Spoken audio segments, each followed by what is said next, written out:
আমরা আজকে যাচ্ছি আন্দুল রাস দেখতে। এখানে প্রত্যেক বছর রাজবাড়িতে রাস সাজানো হয়।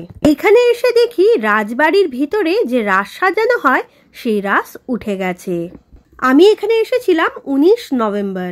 5 তারিখে তো রাস পূর্ণিমা ছিল, আর 19 তারিখের মধ্যে মানে বেশি দিন এখানে রাস সাজানো থাকেনি।